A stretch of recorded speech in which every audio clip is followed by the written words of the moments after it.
Well, welcome to the show. Today we're going to do some cooking with some portobello mushrooms. So before we get started, I think maybe we'll kind of discuss a little bit about the portobellos and mushrooms in general. So in front of me I have several different kinds of mushrooms. These first ones here, these white ones, they're called a button mushroom. They're also referred to as a white mushroom. Probably 90% of all the mushrooms sold in the U.S. are actually these. That's the mainstay. Next to that is the porcini mushroom. It's a little bigger, a light brown color, firm. These actually are the portobello before they're fully grown. And then over here to my left, I have the portobello mushrooms, which is much larger, open cap, the gills underneath. Quite often you pick them up, they're going to have a lot of dirt residue on the bottom. They trim that off. And this is what we're going to do today, mostly with the portobello mushrooms. When you buy the mushrooms in the store, look for the ones that are firm, uniform. They're not all dried up. Closed caps. The mushrooms with the closed caps have a lighter, milder flavor to them. The ones with the open caps, like the portobellos, are going to have a more meaty, more robust flavor to those as well. Cleaning the mushrooms, you want to, there have been several different opinions on do with the mushrooms. Many people will tell you not to wash them at all. They will say just to brush them off. They'll say to take a damp cloth and just wipe them off. There are actually even mushroom brushes you can buy. My feeling is to go ahead and rinse the mushroom off just before you use it. You certainly don't want to do it ahead of time. Water is the enemy here. When you buy these in the plastic bags or the plastic wrap, you want to get them out of that. Mushrooms are going to have 5-7 days shelf life on them. You want to put them in a different container or a paper sack. You don't want them sealed up to where they get that condensation and get wet. The mushrooms are actually about 90% water. There's a high water content to them. So when you're cooking these mushrooms, they're going to water out right away when you first start cooking them. The longer you cook them, you're going to dry that out. And the more you cook it and the more liquid you cook out of that, the firmer, the meatier the texture becomes on that mushroom. I also have here some dried mushrooms. These are some dried morels. For culinary purposes, mushrooms are essentially two categories. There are your domestic ones that are actually raised, and then they are the wild mushrooms. And more the line is kind of blurred anymore because more people are actually cultivating the mushrooms and raising them. And you know, obviously the morel and a couple other varieties you're still not able to buy commercially, other than perhaps the dried. The dried, if you take and put them in a little warm water for about a half an hour to reconstitute those. For the small ones, if they're larger pieces, maybe up to an hour. And then you want to drain that off, but save that broth, take and put it through a strainer, maybe even put a paper towel in that strainer, pour it through there, and you'll save that broth for your soups and your sauces. If you're adding those dried mushrooms to a soup, you could just go ahead and add those directly without having to reconstitute them, because they're going to reconstitute in that broth.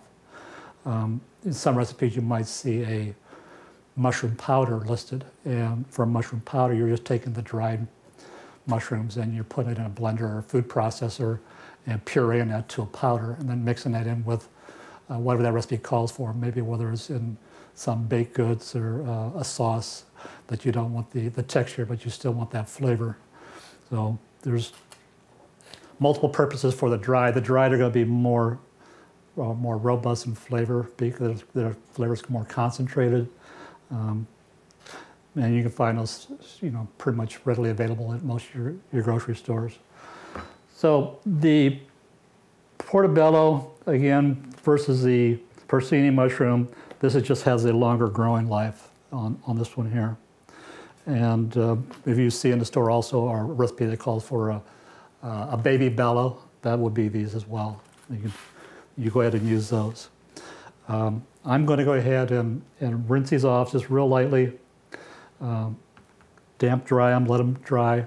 And for this first recipe, we're going to do a grilled eggs Benedict using the portobello instead of a muffin for the base. And it'll call for us to take and remove these gills for this particular recipe. When you're cooking with the portobellos and they have these gills on here, it's going to cause a color reaction in your food you're cooking, so it may come a more of a gray type color. And if you don't want that, your two options would be that you could either remove some of these gills, or that you can just put the portobellos in at the very end, kind of layer it on the top of whatever you're doing. So next thing's next, I'm going to go ahead and clean these up.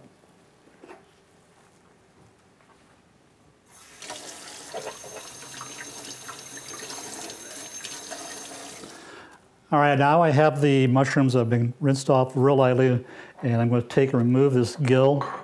And you want to be kind of gentle with this so you don't break the caps. You keep your hand maybe underneath there to kind of give it a little support, and just scoop this out. And this is dark color here. This is what's going to cause that gray color that you get in a lot of your recipes. So we're doing this with the eggs, and we don't want the eggs to be too discolored. This can be done also with little individual pizzas. If you want to make little individual pizzas and do the same method. For this recipe, I'm going to take these stems off also.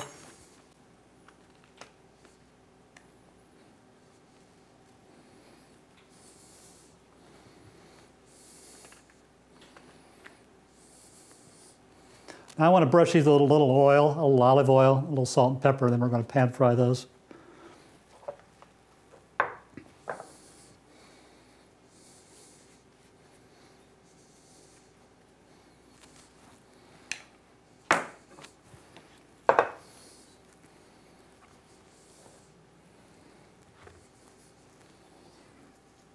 Just a little bit of salt.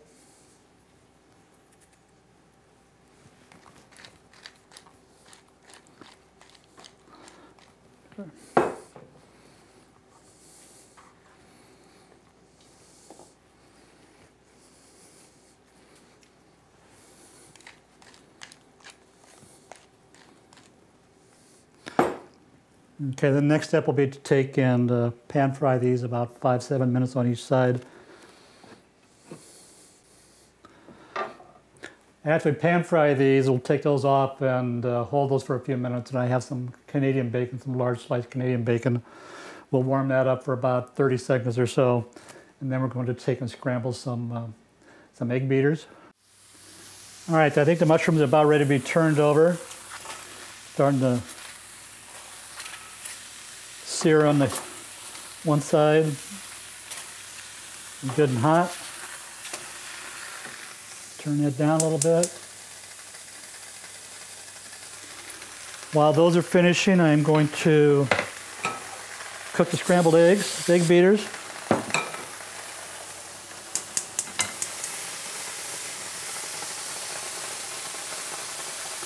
Half a cup of egg beaters.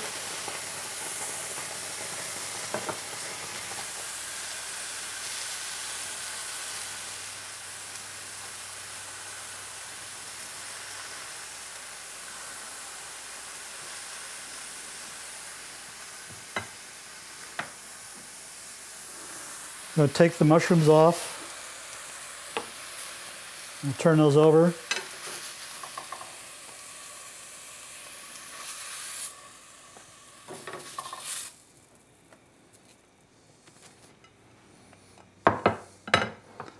And I'm going to add 4 pieces of Canadian bacon.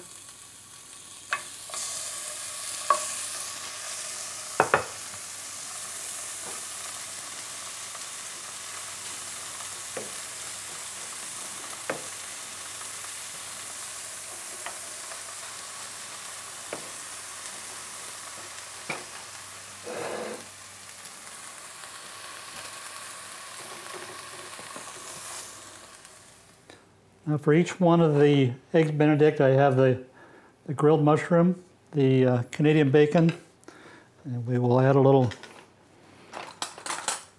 egg.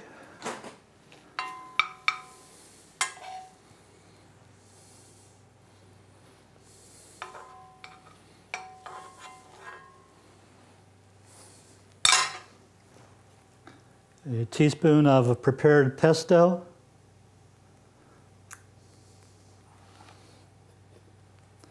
just a bit of salt and pepper, a little Parmesan cheese, and some fresh basil. We're just going to take a couple strips.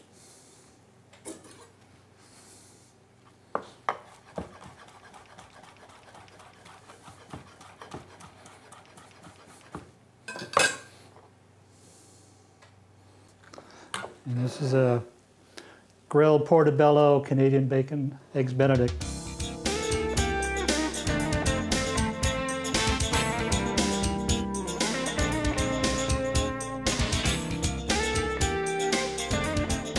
Next recipe is going to be a grilled portobello sandwich recipe. And for this one, we need to take and marinate the portobello mushrooms. You can use a herb vinaigrette or balsamic vinaigrette dressing. And the recipe will be on the website, but you can do this for just one sandwich at a time, or you can do it for 3 or 4. I'm going to put the dressing in this plastic bag.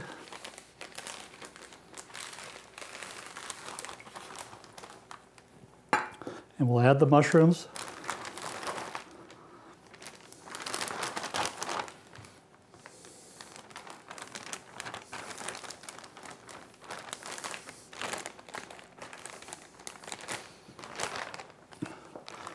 We want to carefully work that around, get a chance to coat the mushrooms. Okay, and then we're going to put these in the refrigerator for a couple hours to marinate, and then we'll bring them back out and grill them off. Okay, it's been a couple hours now, so we're going to pan fry the portobello mushrooms. I had a skillet heated up.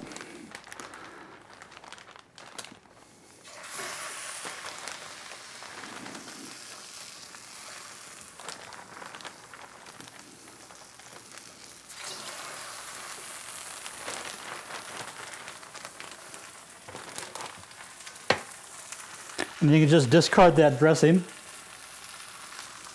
We're going to grill these for about 4 or 5 minutes on each side.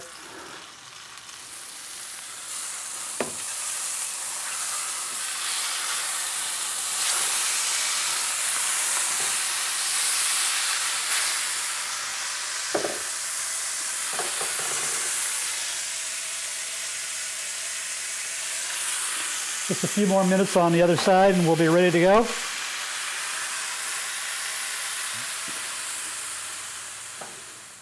Okay, I think the mushrooms are ready.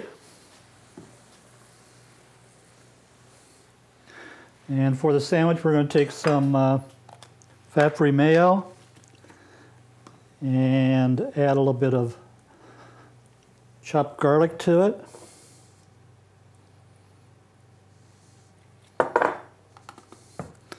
Mix that together.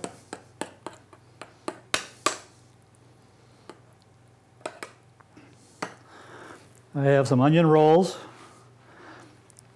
We will take and place the mushroom on the roll. Some red pepper rings. We'll take some of the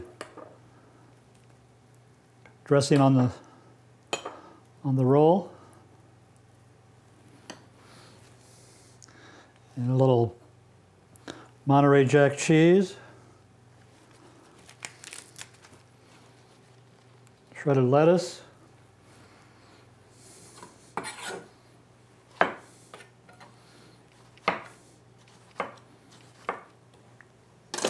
tomato,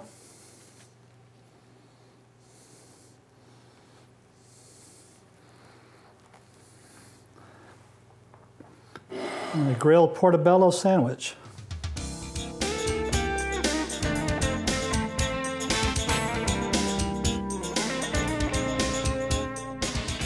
Our next recipe is going to be a blackened portobello salad. And for this one, we are doing essentially the same thing. We're going to make our dressing instead of purchasing a bottle dressing, although you could certainly do that. And we're going to start with 1/4 of a cup of red wine vinegar.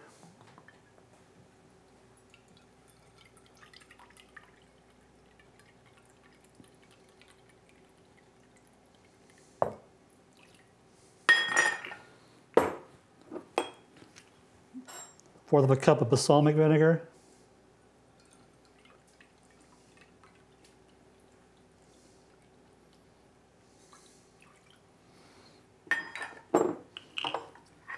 Fourth a cup of tomato juice.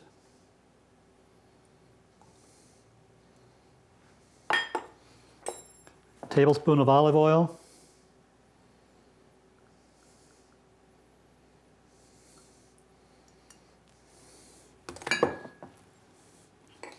Two teaspoons of Dijon mustard.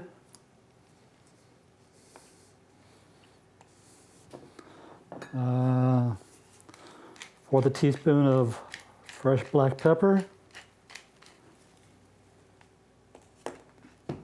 A couple teaspoons of stone ground mustard.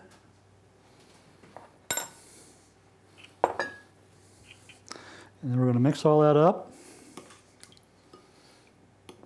This is going to be the dressing, or we're going to marinate these mushrooms, and we're going to save this when we're done. This will be the dressing that goes on top of the salads.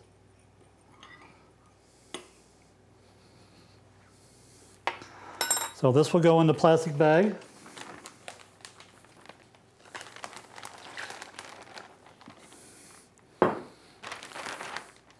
We'll add the mushrooms.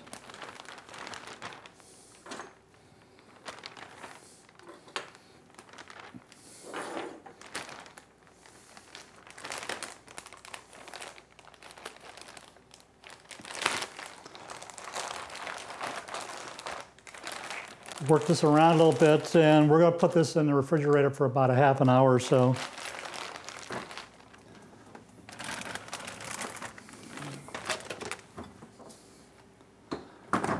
Mushrooms are ready. We're going to go ahead and pan fry those.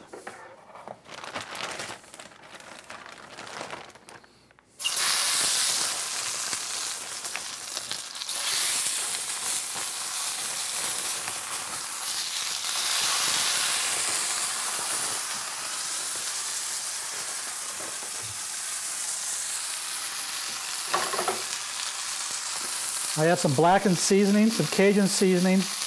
We're going to add that.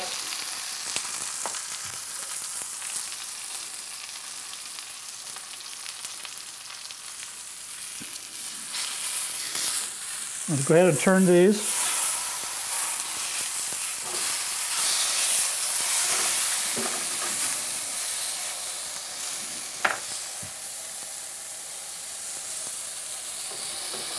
Just a couple more minutes, and then we'll go ahead and put the salad together.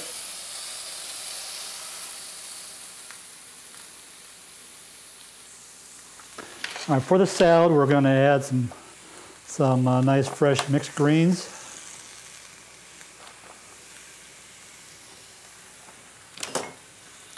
Some crumbled blue cheese.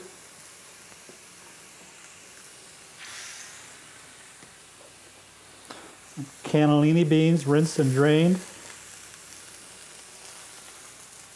A couple tomato wedges.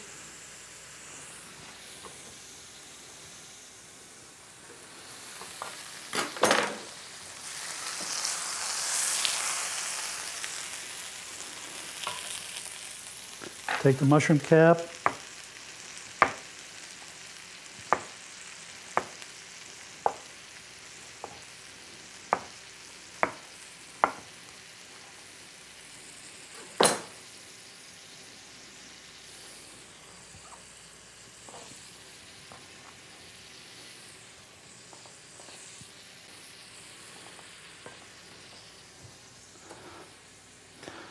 And then we'll take the dressing that we reserved.